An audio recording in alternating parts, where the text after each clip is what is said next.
नमस्कार दोस्तों, मैं अभिषेक शर्मा और आप सभी का मेरे YouTube चैनल पर स्वागत है।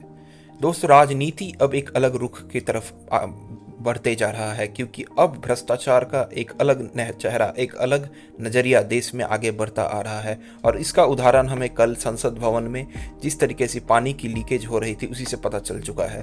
पुराने और नए संसद भवन को लेकर देश में बहुत हद तक राजनीति की परिस्थितियां हमें देखने को मिल रही थी, लेकिन अब वो परिस्थितियां सिर्फ राजनीति के महज न्यूज़ चैनलों पर चलाने वाले वीडियोस तक सीमित नहीं है या फिर किसी भी स्ट्रीमिंग्स तक लिमिटेड नहीं है, क्योंकि अब जिस तरीके से 1200 करोड़ में खर्च किए गए, इन्वेस्ट किए गए संसद भवन से पानी टपक रहा है, इससे नरेंद्र मोदी गवर्नमेंट की जिस तरीके की जो डेवलपमेंट स्कीम्स थे उसका एक्सपोजर ऑलरेडी आ चुका है।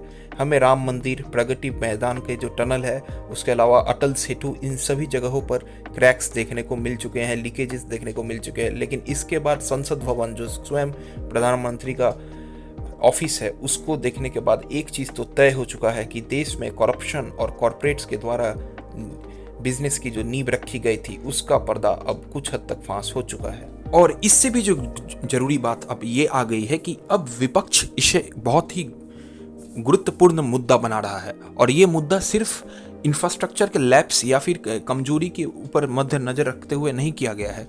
अब ये मोदी सरकार को घेरने का एक बहुत ही बड़ा मुद्दा बन चुका है, एक बहुत ही बड़ा जरिया बन चुका है। चाहे वो प्रगति टनल हो, चाहे वो राम मंदिर की छत हो, चाहे वो अटल सेतु की जो ज्वाइनर हो, इन सभी जगहों पर हमें करप्शन का एक नजरिया देखने को मिल चुका है। उत्तर प्रदेश के पूर्व मुख्यमंत्री अखिलेश यादव ने इसके ऊपर ट्वीट करते हुए पुराने संसद भवन को बहुत अच्छे तरीके से अप्रिशिएट किया। और साथ ही साथ इससे भी जो इंटरेस्टिंग अदा, हमें मनोज झा जो आरजेडी के राज्यसभा मेंबर हैं, उन्होंने भी बहुत ही एक अलग नजरिए से अपना वक्तव्य रखा। ना समझ लोग हैं सर, ये तो विशुद्ध भारतीयता का एहसास कराता है कि जब बाल्टी से पानी सर टपक रहा हो। सब चेक कर लीजिएगा, ना समझ सब।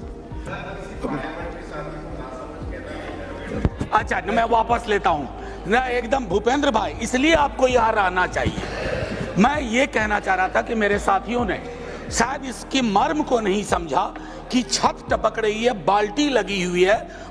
अब इंफ्रास्ट्रक्चर लैप्स हुआ है तो मजाक तो बनेगा, लेकिन इन मजाक और टिप्पणियों के बीच अब जो बहुत गुरुत्वपूर्ण बात आ रही है, जो भारत के राजनीति के से बढ़कर भारत के इंफ्रास्ट्रक्चर और अपकमिंग डेवलपमेंट प्रोजेक्ट्स के ऊपर बहुत हद तक रिलाई करा जाएगा, वो है कि क्या अब नरेंद्र मोदी गवर्नमेंट इस पर क्या एक्शन लेंगे और उनकी प्रतिक्रिया क्या होगी।